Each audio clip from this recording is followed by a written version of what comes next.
Udah, Pak. Oke, sudah. Coba apa yang didapat dari jurnal itu? Kayak saya dapat Wah, tuh tentang eh Perpres kan itu ya. Hmm, Perpres itu Pak bisa langsung dibuat gitu, Pak. Harus ada Kenapanya? Hmm, karena mana tadi ya? apa tuh? Sorry, Pak. Karena apa? Oh, aquí no, bola. Tampoco Peraturan sama. Presiden. Hmm, Kalau jurnal bacanya apa? Mari saya apa? Kita ada sama-sama pelajarin. Hmm? Bacanya abstrak Tadi jurnal sama minimal kesimpulan. Hmm, kumpulan, Pak. Saya dapat dibentuk dalam rangka diperintahkan.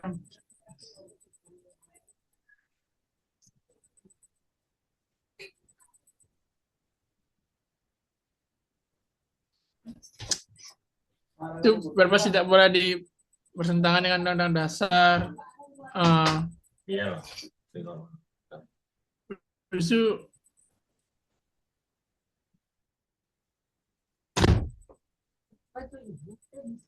peraturan pemerintah tuh nggak cukup untuk menunjang,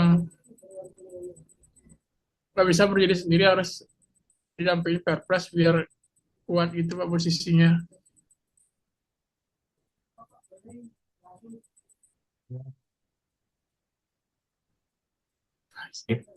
Perpres itu sifatnya apa?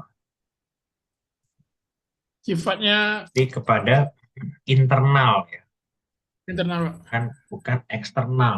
Ya, tuh.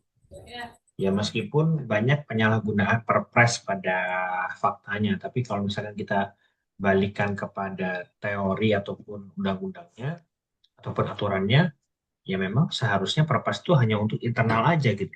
Coba kita baca di simpulannya itu kan, bentuk perpres otonom mandiri hanya dapat dibentuk bila benar-benar bersifat teknis administrasi pemerintahan dan B. semata-mata untuk tujuan internal penyelenggaraan administrasi pemerintahan Administrasi pemerintahan. kan internal penyelenggara administrasi pemerintahan dalam rangka menjalankan ketentuan undang-undang dan peraturan pemerintah gitu loh. Artinya apa? Untuk di lingkungan eksekutif itu sendiri gitu loh. Kalau untuk legislatif bisa nggak dia? Nggak bisa Pak. Kenapa nggak bisa? Nah, dia Keluar hanya Pak. untuk Karena internal. internal eksekutif aja ya kan. Itu ya kan, kuasana dia gitu. Ini kita bicara idealnya ya. Dia selain itu Perpres juga dapat dibentuk sebagai akibat dari kebebasan bertindak yang dimiliki oleh pemerintah. Sebagaimana diatur dalam Undang-Undang Nomor 30 Tahun 2014 tentang administrasi pemerintahan pasal 9 ayat 4. Kalau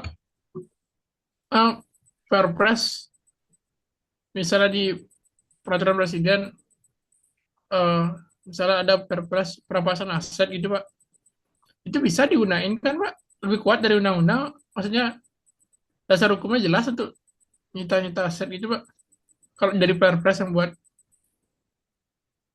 Nggak bisa sih karena dia itu kan sifatnya Luar ya. internal dan itu kan perampasan aset kan sebenarnya dia masuknya pidana kan. Bilang, Dia oh, bukan ya. administrasi ya kan.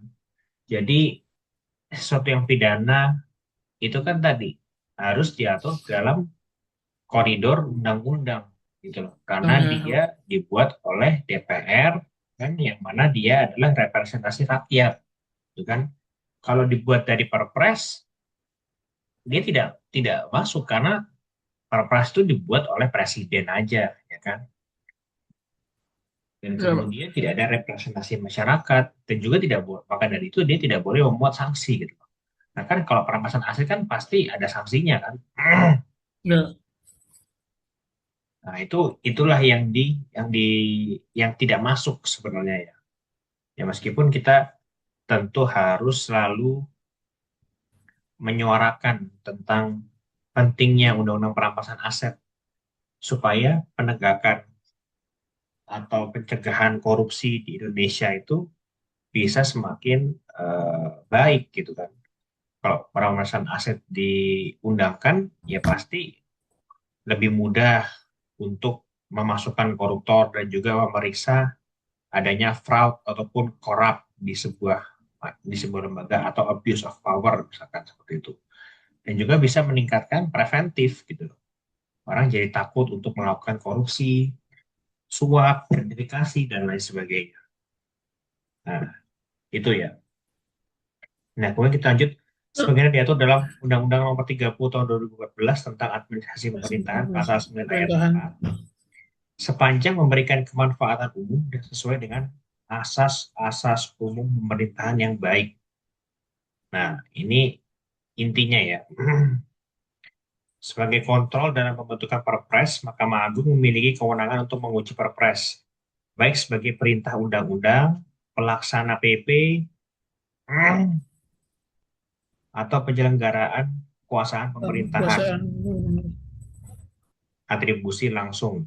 Jadi kan PP itu, Perpres itu kan ada yang diperintahkan langsung oleh undang-undang kan, misalkan undang-undang tertentu mengatakan atau menyebutkan secara eksplisit terkait Perpres kan. Kemudian ada juga pelaksanaan PP, pelaksana peraturan pemerintah gitu. Misalkan peraturan pemerintah belum terlalu apa katakanlah belum terlalu teknis misalkan.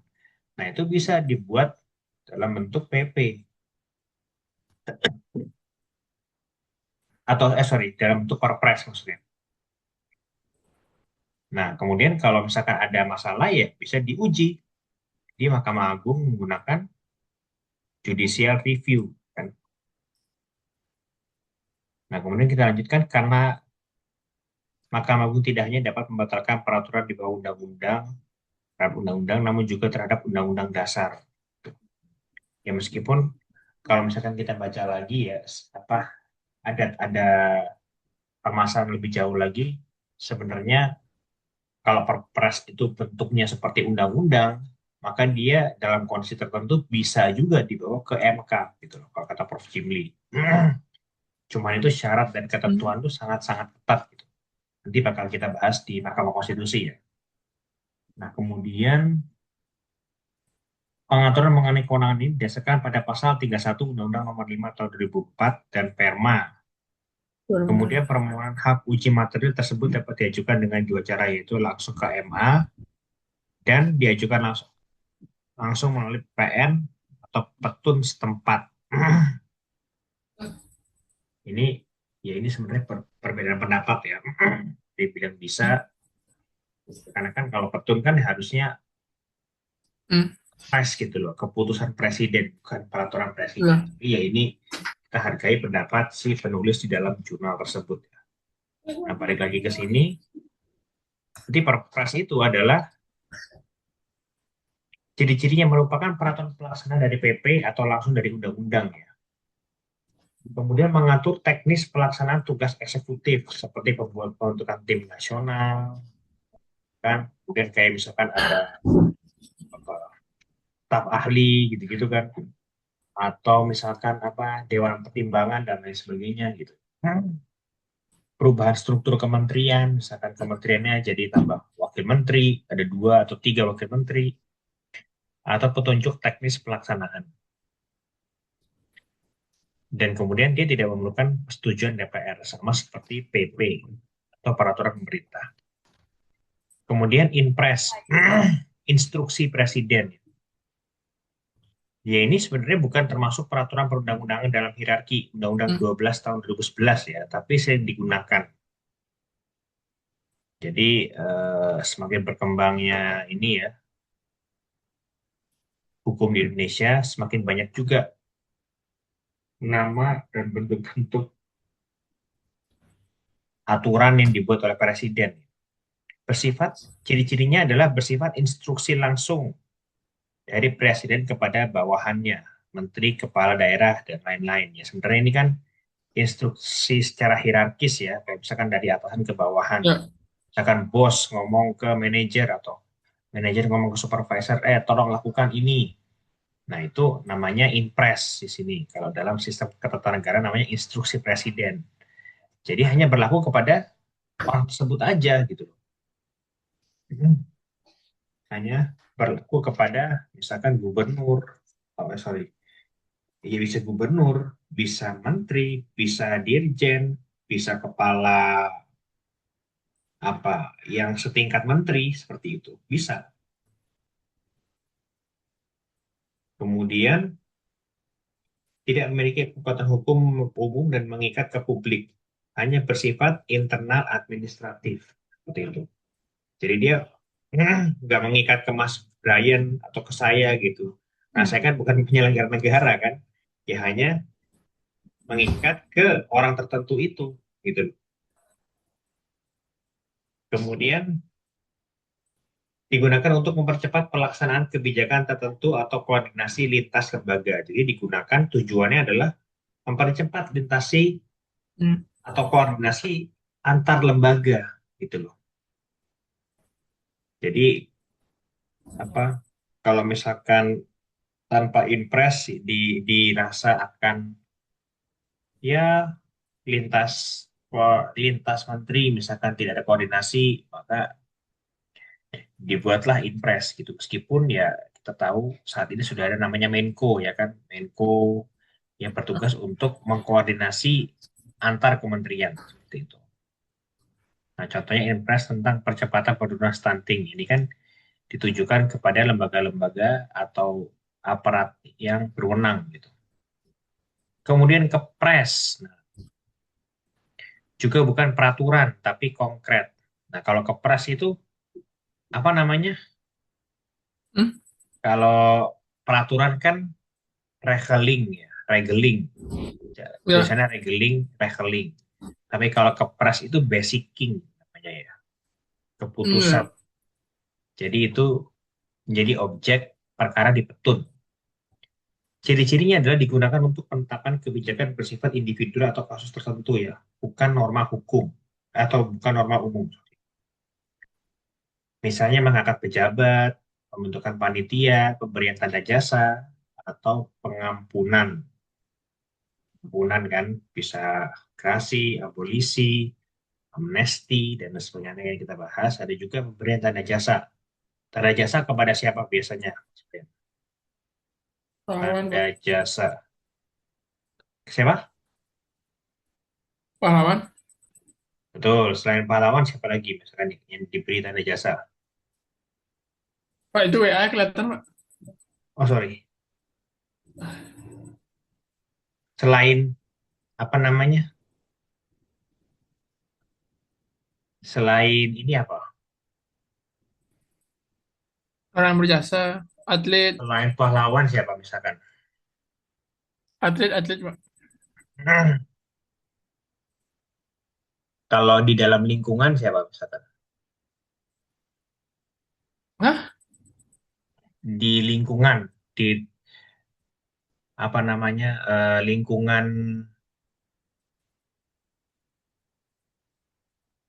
lingkungan hidup apa coba? Oh, gue lupa sih nama orangnya. Sila. Apa? Ada Adipura ya kan, Kalpataru Ya, ya, ya. Ya, ya Pak Taru, seperti Pak. itu ya. Nah, itu kan contoh-contoh dalam ruang lingkup lingkungan ya kan. Itu juga pemberian gelar ya, gelar. Gelar penghargaan seperti itu, pemberian tanda jasa. Ya, meskipun kita di Indonesia itu sebenarnya sangat kurang ya pemberian tanda jasa, beda dengan negara-negara lain gitu. Kalau di Indonesia diberikan tanda jasanya ketika sudah apa, Mas Brian? Sudah meninggal. Ada Betul. Marta. Nah, sudah almarhum ya, baru dikasih apa namanya penghargaan. Tapi yang masih hidup itu nggak pernah diberi penghargaan gitu. Makanya orang jadi males untuk melakukan sebuah hal yang luar biasa gitu loh. Karena penghargaannya sangat kurang. Ya misalkan terkait dengan atlet, ya kan, atlet Indonesia yang belum tentu masuk Piala Dunia udah dikasih Rolex ya kan. Akhirnya keberatan Rolex, jadinya kalah sama Jepang 6-0 misalkan gitu. Tapi ada atlet-atlet lain misalkan yang benar-benar mengharumkan nama bangsa, ya meskipun cabang olahraganya nggak terlalu apa, nggak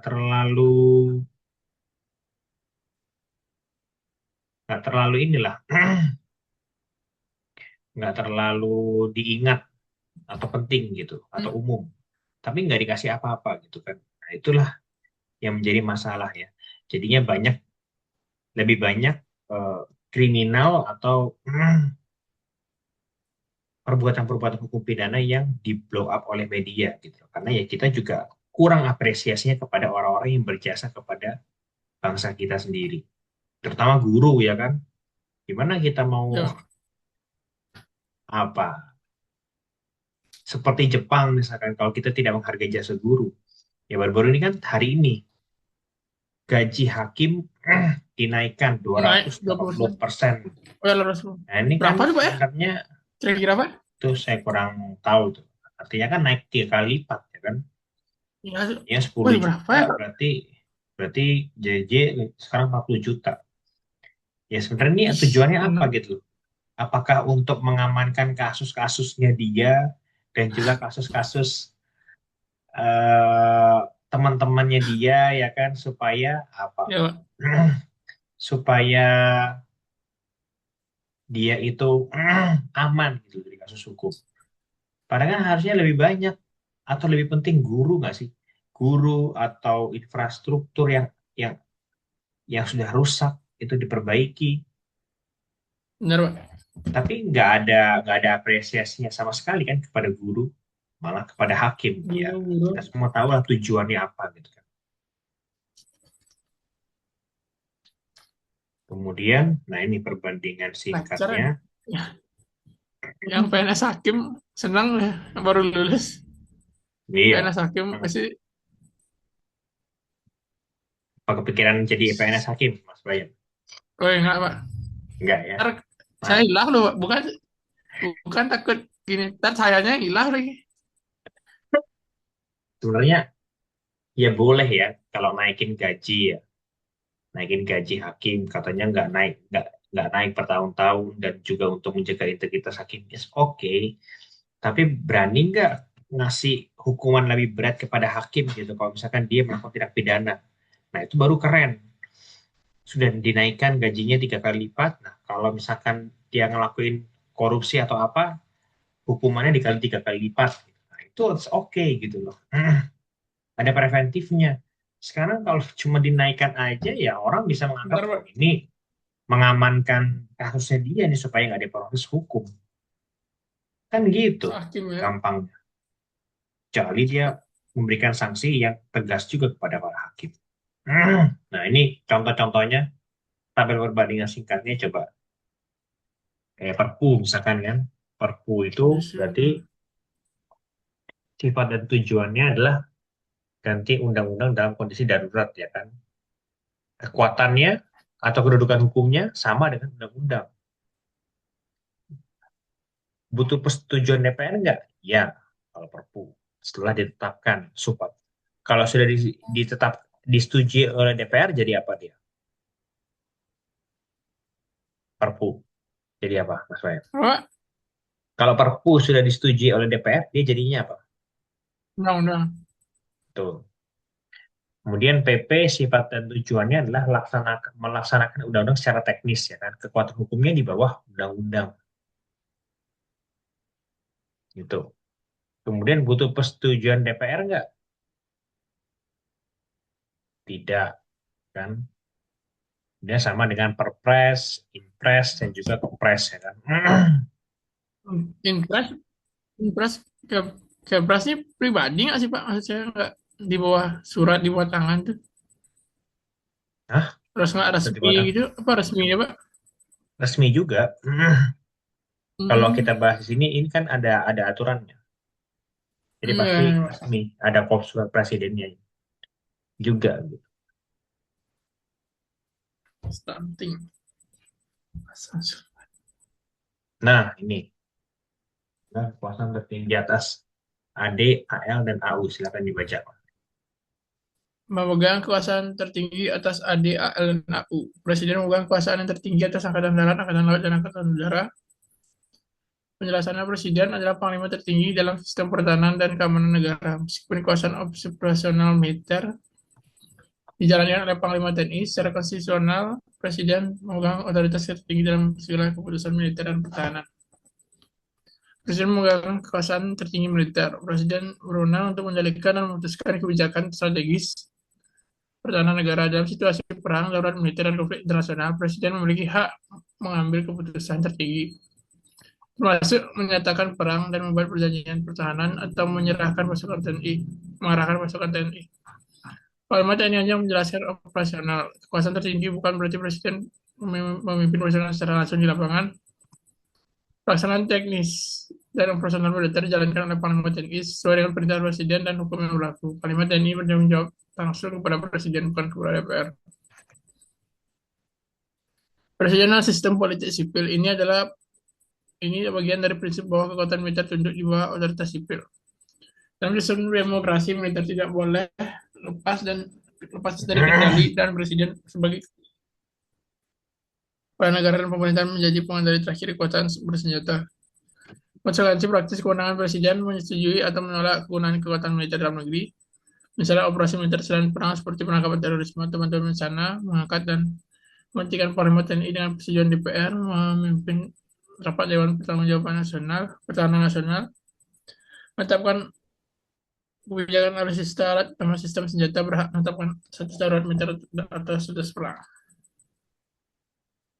Nah, yang ketiga adalah memegang kekuasaan tertinggi atas AD, AL, AU. Ya. Jadi presiden itu adalah panglima tertinggi dalam sistem pertahanan dan keamanan negara. Bedanya pertahanan dan keamanan, Mas Boyan. Pertahanan dan keamanan. Pertahanan tuh Kalau pertahanan, pertahanan tuh di luar Pak, ya, luar negara. Di kalau keamanan,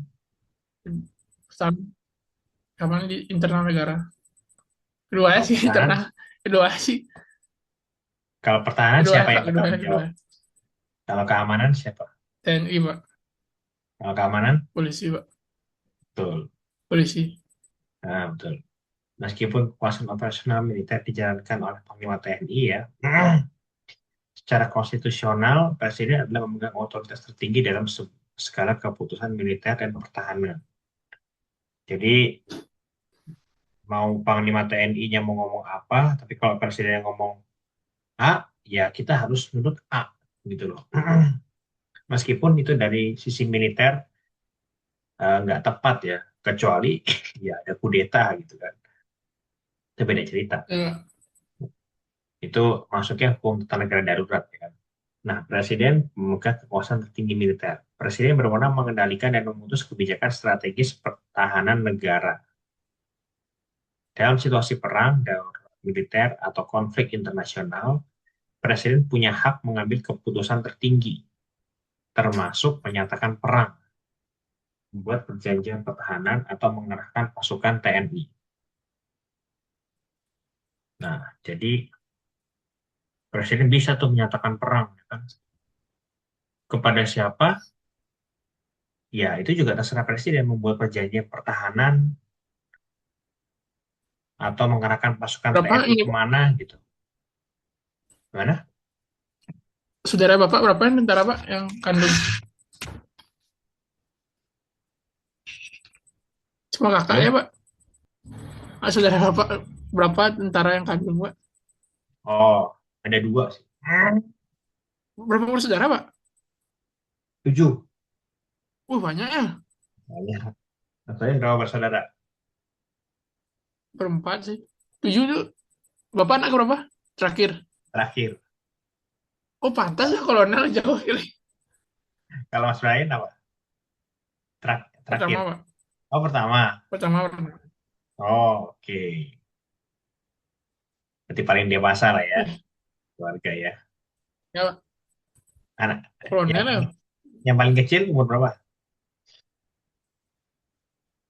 SD kayak kelas kelas 4. Oke, yang paling gede SMA berarti.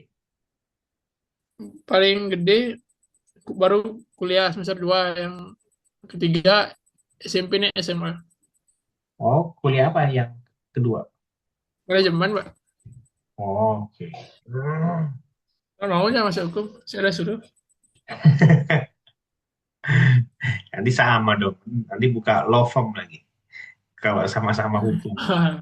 Biar gitu kan, biar apa namanya balance kan. Ada yang hukum, ada yang manajemen. Sebenarnya nanti kalau bikin Ya, perusahaan, ada yang ahli semua gitu. Nah, kita lanjut. weh, Kekuasaan tertinggi bukan berarti amin, presiden amin. memimpin pasukan secara langsung di lapangan ya.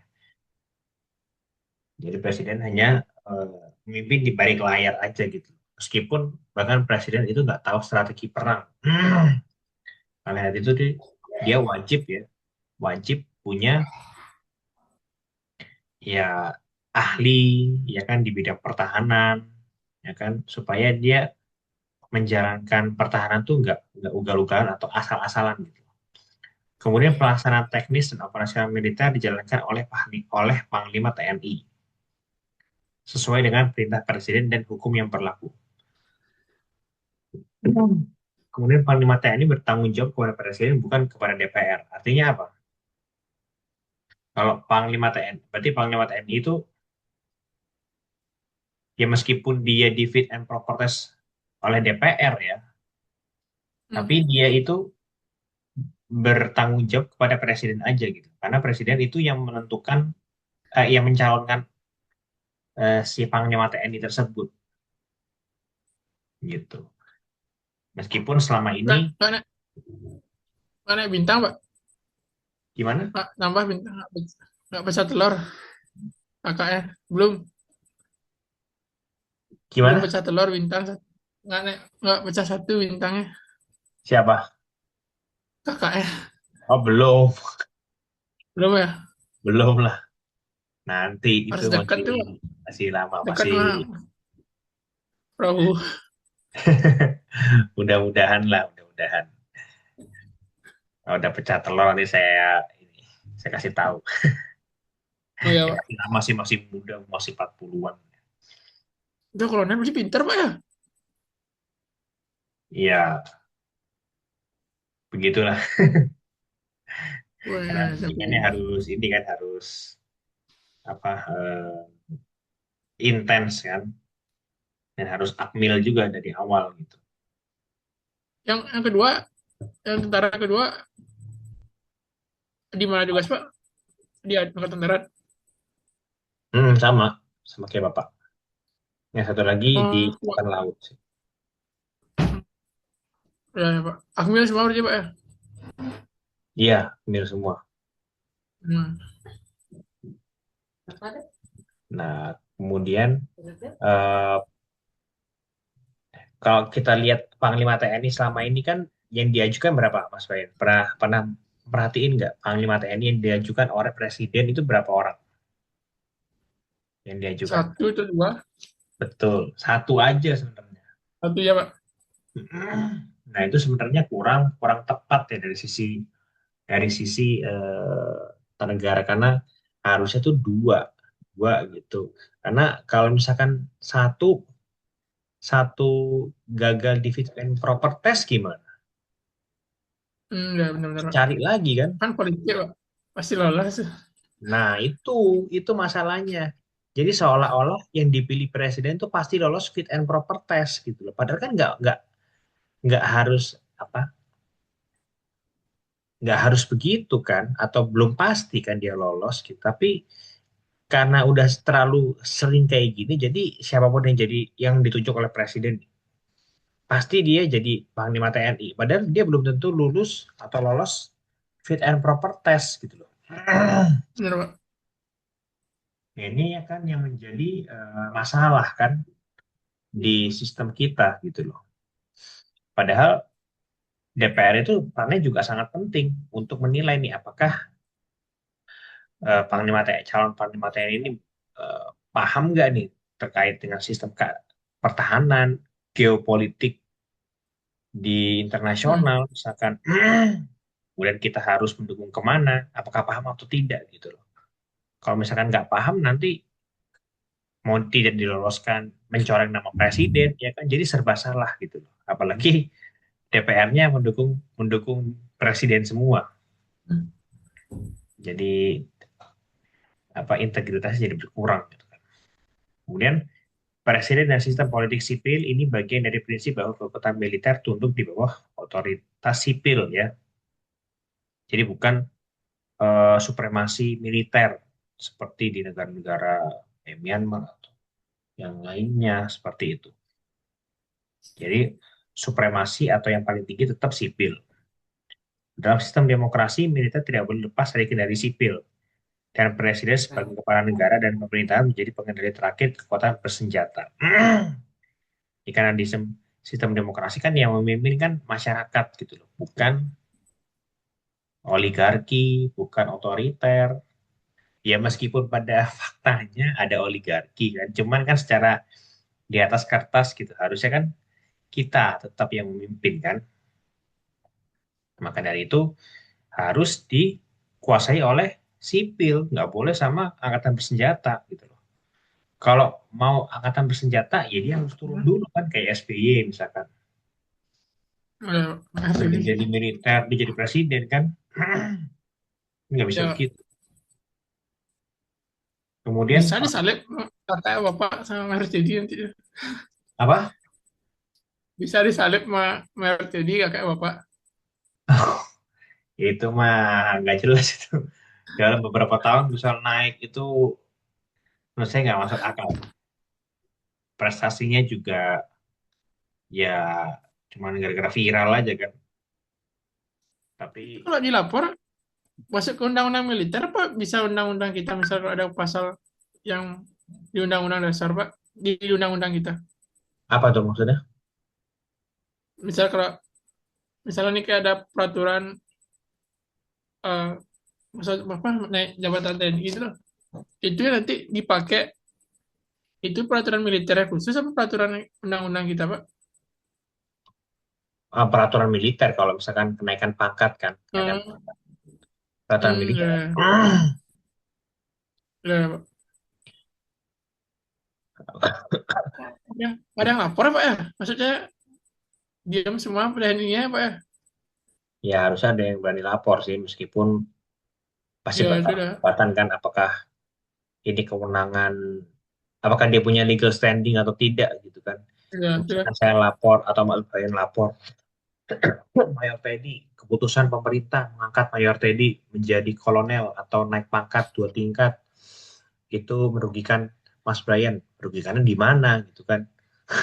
Kasus saja Ya, kita cari legal standingnya kan. Mungkin yang ya. bisa adalah siapa coba kira-kira legal standing yang cocok untuk mengajukan itu secara logis siapa? TNI. Siapa TNI siapa? Sini adiknya, bentar ya. Siapa Apa? yang slating sama dia, sangkatan sama dia? Betul. Yang seangkatan sama dia kan, wah enak banget sih Teddy. Udah langsung naik 2 pangkat Pak, tapi misalkan, dua Bapak tingkat. mirip kayak Maher Jadi, Pak. Suaranya, Pak. Apa? Mirip kayak Maher Jadi, Pak. Siapa? Bapak suaranya. Oh, saya udah pernah dengar suaranya Mayor Teddy. Nggak pernah ada yang bilang mirip, Pak. Suaranya. Ya, Nggak tahu. mukanya juga. Nggak ada yang bilang mirip, Pak. Nggak ada pernah bilang. Nggak pernah. Oh, nanti pasti Nah, Pak. ada yang bilang baru Mas Brian ini. Mirip. Saya dibilang Mayor Teddy. Mudah-mudahan karirnya mirip lah ya. Amin nih. Ya, amin. Jangan, Pak. Dia curang. Apa? Oh curang. Oh iya benar. Ya itu. Ini kalau si teman seangkatannya misalkan, wah ini merugikan saya nih, saya cuma naik 1 pangkat atau bahkan dia nggak naik-naik. Terus dia gara-gara viral doang atau dia dekat sama Prabowo dia naik 2 tingkat. Nah, itu bisa legal standingnya gitu. Tapi kalau menurut saya, kalau saya Enggak. atau Mas Brian ujuk-ujuk datang ke Petun gitu, saya rasa nggak bisa ya. Enggak. Meskipun kata Panglima TNI atau Kepala Staf Angkatan Darat sudah memenuhi Enggak. aturan, ya. Tapi kan kita perlu curiga juga gitu loh. Kenapa naiknya seluar biasa itu? Enggak. Kecuali dia ikut perang, ya kan? Dia di garda terdepan, nah itu beda cerita. Ini kan enggak gitu kan. Enggak.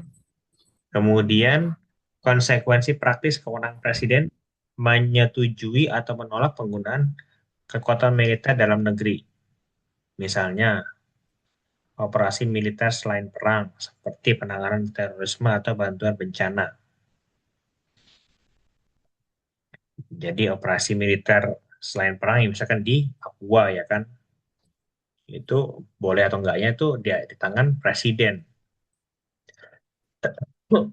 Kemudian mengangkat dan memberhentikan Panglima TNI. Kayak contohnya Panglima TNI yang belum pensiun tapi diberhentikan siapa coba? Gatot, Pak. Nah, Gatot ya. Karena dianggap menjadi pesaingnya dia ya kan, dan terbukti ya kan. Oh, jadi oposisi kan, Jenderal Ya. Gatot. Kemudian mau memimpin rapat Dewan Pertahanan Nasional kan.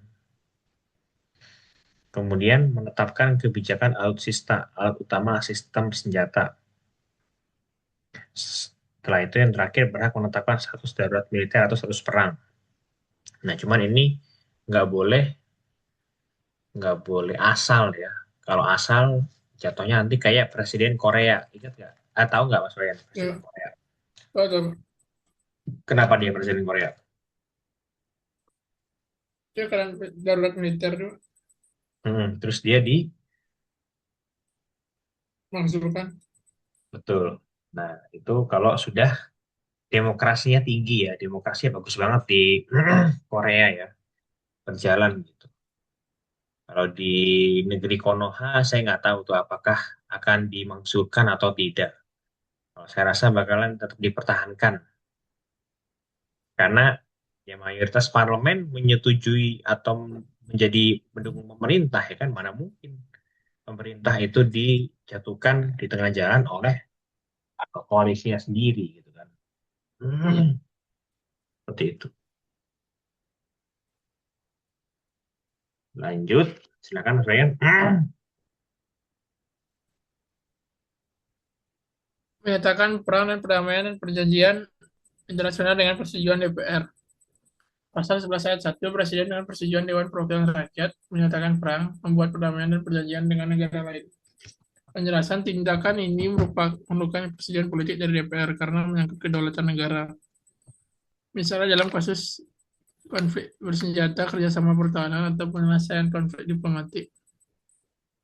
5. Pertemuan perjanjian internasional lainnya dengan persetujuan DPR. Pasal 11 ayat 2, Presiden dalam membuat perjanjian internasional lainnya menimbulkan akibat yang luas dan mendasar bagi kehidupan rakyat yang terkait dengan beban keuangan negara dan atau mengharuskan perubahan atau pembentukan undang-undang harus dengan persetujuan DPR.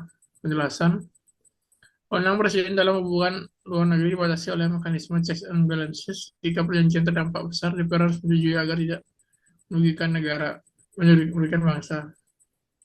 Menyatakan keadaan bahaya. Presiden menyatakan keadaan bahaya, syarat-syarat dan akibatnya keadaan bahaya ditetapkan dengan undang.